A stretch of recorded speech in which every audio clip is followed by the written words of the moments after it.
Quer saber quais são todos os assassinos que apareceram ou foram mencionados na trilogia de filmes de terror da Netflix Rua do Medo? Pra conhecer mais a fundo esse universo ou pra refrescar sua memória antes dos novos filmes ou a série chegar? Aliás, a gente não sabe ainda se vão ser filmes ou uma série, porque a própria Netflix ainda não confirmou, mas já tem vídeos aqui no canal falando sobre isso. Hoje eu vou trazer pra vocês essa lista baseada no que os próprios filmes mostraram pra gente, sejam nas cenas ou naqueles recortes de jornal que apareceram na abertura. Tudo aqui é oficial, nada de rumor ou especulação tirada da internet. Só dos próprios filmes, beleza? Oi, eu sou a Aline Logsen e hoje a gente vai falar de Rua do Medo, pra alegria da nação. Pra quem reconheceu, eu já fiz esse vídeo aqui no canal, 2 deles na verdade, todos os assassinos de Rua do Medo e o guia definitivo dos assassinos de Rua do Medo, com a versão corrigida dos outros assassinos que eu tinha errado no primeiro vídeo. Porém, são vídeos do ano passado, quando o canal ainda tava começando e a qualidade é bem mais do que duvidosa, juro, dá uma olhada nisso aqui. Rua do Medo é uma trilogia que chegou inteira na Netflix em menos de 3 semanas. Viu? Então, eu vou regravar alguns daqueles vídeos pros novos fãs de Rua do Medo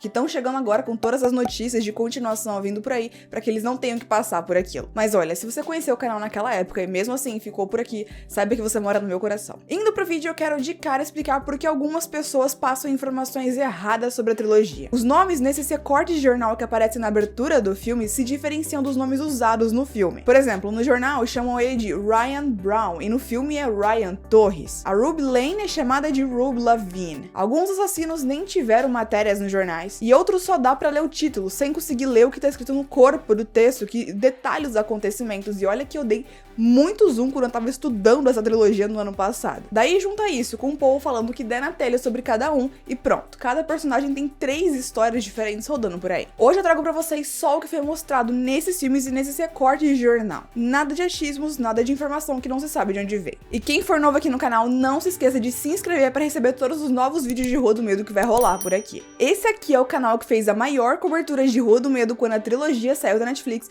e eu com certeza vou manter esse título quando os próximos filmes chegarem. Por enquanto, eu tô sempre mantendo vocês atualizados de todos os rumores de novas produções vindo por aí e do status de confirmação deles. Então se inscreve no canal pra ser o primeiro a saber de tudo sobre Rua do Medo. Sobre a nossa lista, hoje a gente vai por ordem cronológica, desde o primeiro assassino a ser possuído até o último. Fica comigo e vamos saber quem eram os assassinos que aterrorizaram Shadyside por 300 anos e quais são as suas histórias. Pastor Miller foi o primeiro a ser possuído em 1666. Matou 12 crianças e arrancou os olhos dela e os seus próprios, morrendo logo depois, ao ser assassinado por Solomon Good, quem tinha feito o pacto. Ele era pai de Hannah Miller, a namorada de Sarah Fier. Ele foi pintado nos trailers como um dos grandes vilões da trilogia e mal teve uma cena e a gente nem viu ele em ação.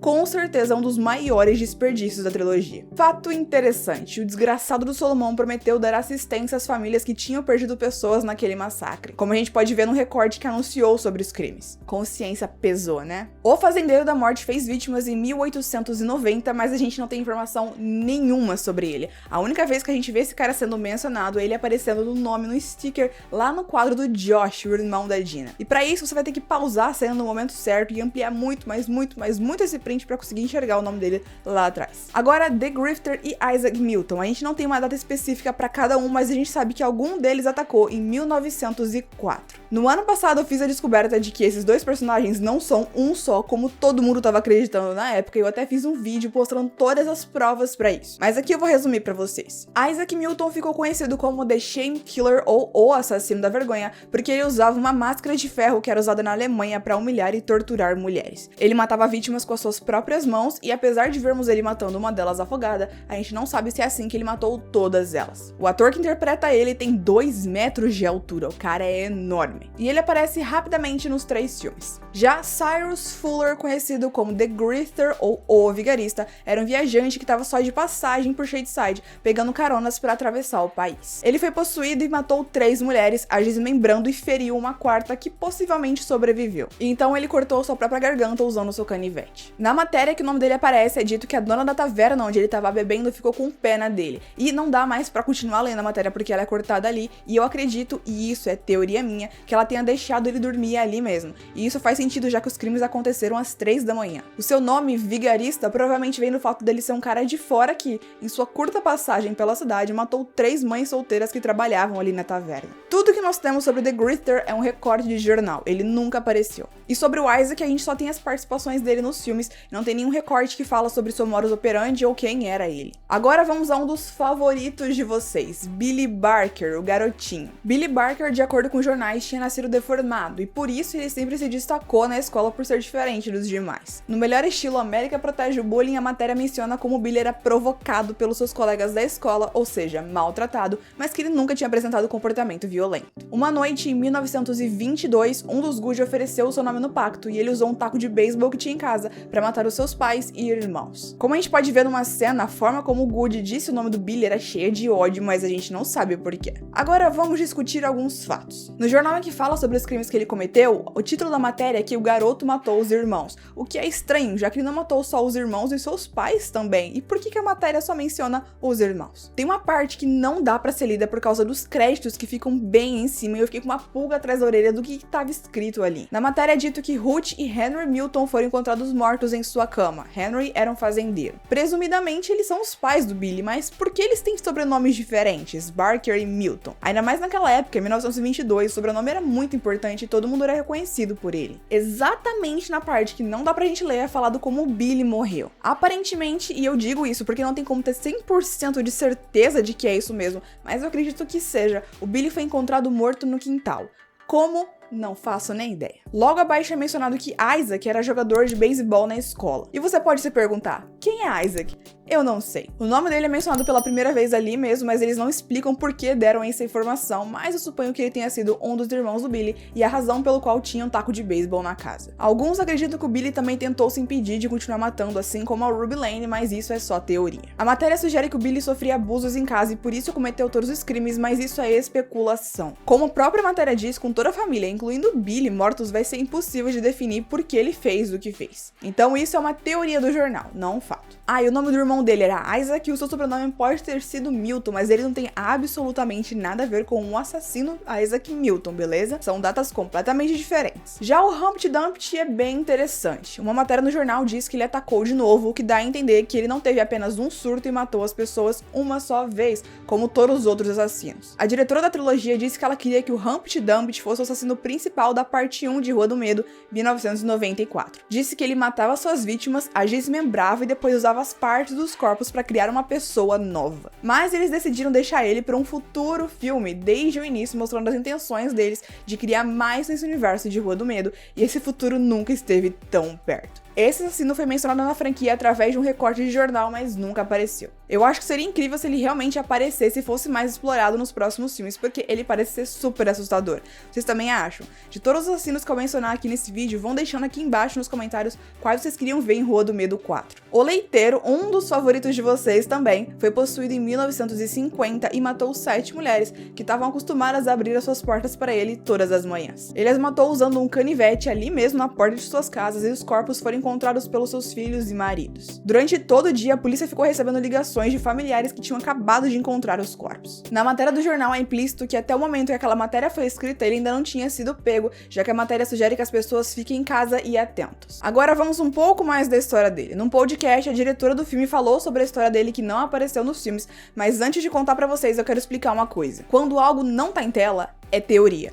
Mas foi a diretora que disse. É a teoria dela, então. Até ser colocado oficialmente numa obra canônica, é tudo teoria. Canônico é tudo que faz parte daquele universo, tipo todos os filmes da Marvel. Ela mesma disse, e eu repito, que o Leiteiro é o seu assassino favorito, o que mais assusta ela por causa da história que ela criou para ele. Ela mesma menciona como essa história é algo dela. Mas bora pra história que eu sei que vocês querem saber. Pra diretora, Harry Rooker era um veterano da Segunda Guerra Mundial, e foi durante a Segunda Guerra que ele teve seu rosto queimado. Ele era um homem muito solitário porque nenhuma mulher queria ficar com ele por causa do seu ferimento. Quando ele foi possuído, ele não matou aleatoriamente, matou as mulheres que olhavam pra ele diferente por causa do seu ferimento, como uma vingança. O que faz dele, não oficialmente ainda, o único assassino a ter escolhido as suas vítimas, já que todos os outros matavam qualquer Shadesider que passasse pela frente. Ele também tem um ar creepy e pervertido, como a gente vê na cena em que ele cheira a Zig antes de tentar matar ela. Tem um ar de predador sexual nele, mas não quiseram trabalhar isso no filme pra não ficar pesado demais. Como se um cara matar crianças que confiavam nele com machadadas fosse super leve. Mas lembrando que essa história da Segunda Guerra Mundial é coisa da diretora. Se eles quiserem, no futuro filme, eles podem mudar isso. Rua do Medo 4 pode estar em produção nesse exato momento, como eu disse pra vocês naquele outro vídeo. E pra comemorar, nessa sexta-feira a gente vai fazer uma live aqui no canal pra discutir as suas teorias de como o filme vai ser. Acabou de sair aqui na aba comunidade do canal um post pra vocês deixarem as suas teorias nos comentários. Eu vou ler elas ao vivo durante a live, a gente vai discutir sobre elas, então eu vou fazer um vídeo aqui pro canal com todas as suas teorias. Então corre aqui no canal e deixa a sua teoria lá. E se não tiver nenhuma, pode aparecer na live pra discutir a teoria dos outros inscritos. Logo a gente vai fazer a parte 3 dos Assassinos de Rua do Medo criados pelos inscritos, então fiquem de olho nas lives aqui do canal, hein, gente? Agora vamos falar de Ruby Lane, a grande favorita de vocês que eu tô ligada. Ela foi possuída em 1965 e matou o seu namorado e 6 de seus amigos, incluindo sua melhor amiga, durante uma festa. Ela conseguiu recuperar sua consciência tempo suficiente pra ver o que tinha feito e cortar os seus próprios pulsos numa tentativa de impedir que ela matasse mais pessoas que amava. Eu já fiz um vídeo inteiro pra falar da Ruby Lane, mas eu também vou refazer ele assim como eu refiz esse vídeo aqui. Ele vai sair aqui no canal nas próximas semanas, então fica de olho por aqui. Mas bora resumir a história dela, começando com um dos fatos mais inúteis que a gente tem. Na noite que aconteceu o seu massacre, o seu namorado não deveria estar naquela festa, mas ele estava entre as vítimas. A festa estava acontecendo na casa da sua melhor amiga e a mãe dela ouviu barulhos quando estava no andar de cima. O barulho, no caso, era Ruby em cima de sua filha, cortando a sua garganta com uma navalha enquanto cantava. No jornal que fala sobre o massacre, a matéria dá a entender que a música que a Ruby Lane estava cantando, que traduz pra "você sempre machuca aqueles que ama", estava se referindo ao fato do namorado dela ter traído ela. Porém, isso é só uma especulação e nada confirmado. O que a gente sabe é que os jornais sempre tentavam arranjar algum motivo do porquê uma pessoa normal teria cometido crimes horríveis, e esse daqui é o motivo que escolheram pra ela. Fatos sobre a Ruby. Ela era uma garota genial, presidente do clube de debate da escola. Ela levou seu time a diversas vitórias estaduais e planejava ir pra uma prestigiada universidade apenas meses depois de ser possuída. Ela também ia à igreja com a sua mãe todos os domingos. Muitos fãs especulam que foi por isso que o nome dela foi oferecido no pacto, porque ela estava trazendo muitas vitórias para a escola de Shadeside, e a gente sabe que a família do Good, que mora em Sunnyvale, tem muita rivalidade com o Shadeside. Porém, isso também é só teoria dos fãs. Agora um fato assustador. A polícia não revelou muitos detalhes do massacre pro jornal, disse que o caso já estava resolvido e que não tinha sentido nenhum em passar detalhes para eles. Porém, fontes disseram que a Ruby tinha uma marca em seu corpo. Uma testemunha disse que era feita com sangue e outra disse que tinha sido cavada em seu corpo. Não sabemos qual era o símbolo e nem se foi ela mesma que fez. Provavelmente sim, e provavelmente era o símbolo da bruxa, mas essa parte é teoria. Tudo que eu falei sobre ela tá nos jornais que aparecem na introdução do filme. A história dela ter brigado com os pais ou de já ser uma suicida antes disso é tudo teoria de fã. Thomas Slater era monitor do acampamento Nightwing em 1978 até ser possuído e matar 12 pessoas, incluindo algumas das crianças que ele mesmo cuidava. E ele fez tudo isso usando um machado. Ele foi o vilão principal do segundo filme da trilogia. Ele foi morto por Cindy, que era sua namorada, que arrancou a cabeça dele. Porém, isso não o parou por causa da maldição. A enfermeira Lane tentou impedir ele depois de ver o seu nome na parede das oferendas antes dele ser totalmente possuído, mas ela não conseguiu. E ele foi super inspirado no Jason de Sexta-feira 13, parte 2. Um fato interessante é que foi a própria família Good que, alguns anos depois do massacre, demoliu o acampamento e construiu um shopping ali. Os moradores da cidade ficaram divididos entre quem gostou da mudança e quem não queria que o acampamento fosse demolido, mesmo que continuasse fechado, porque, como um deles deu entrevista ao jornal dizendo, eles sentiam que aquele lugar era a única conexão que eles tinham com as crianças que eles perderam antes, como se eles ainda estivessem ali. Então o shopping foi construído em cima do túnel onde eles faziam os seus pactos, e 6 anos depois, Nick Good ofereceu o nome de Ryan Torres, o Máscara de Caveira ou Skull Mask, que matou 7 pessoas, incluindo a sua melhor amiga, e foi morto pelo próprio Nick Good antes de ser trazido de volta para ele quando foi invocado, e matou mais 4 pessoas. Ryan, ao ser possuído, vestiu uma fantasia que ele vendia em sua loja, pegou uma faca e matou os funcionários que ainda estavam no shopping depois de fechar. Na abertura do primeiro filme, a gente vê o repórter da polícia que diz que o Nick Good foi o primeiro policial a chegar no lugar porque ele ainda estava por perto. O nome do xerife, inclusive, é grifado 2 vezes. Desde o começo, o filme já tá mostrando pra gente quem era o culpado de verdade. Agora, quais desses assassinos você acha que deveria aparecer em Rua do Medo 4? Deixa aqui embaixo nos comentários e não se esqueça de mandar a sua teoria pra aparecer na live de sexta. Caso veja esse vídeo depois da live, não se preocupa. Tem live aqui toda semana com muito bate-papo e você é super bem-vindo a aparecer lá e interagir com a gente. sobre Rua do Medo, se você quiser. O chat não vai reclamar. Se viram o vídeo até aqui, não esqueça de se inscrever e de deixar o seu like. Tem vídeos novos toda semana e assim você não perde de nada. Eu vou deixar aqui na tela a playlist com todos os vídeos de Rua do Medo que eu já fiz. Tem muita coisa e tem tudo que você pode querer saber sobre a trilogia. Muito obrigada pela sua companhia e eu te vejo no próximo vídeo.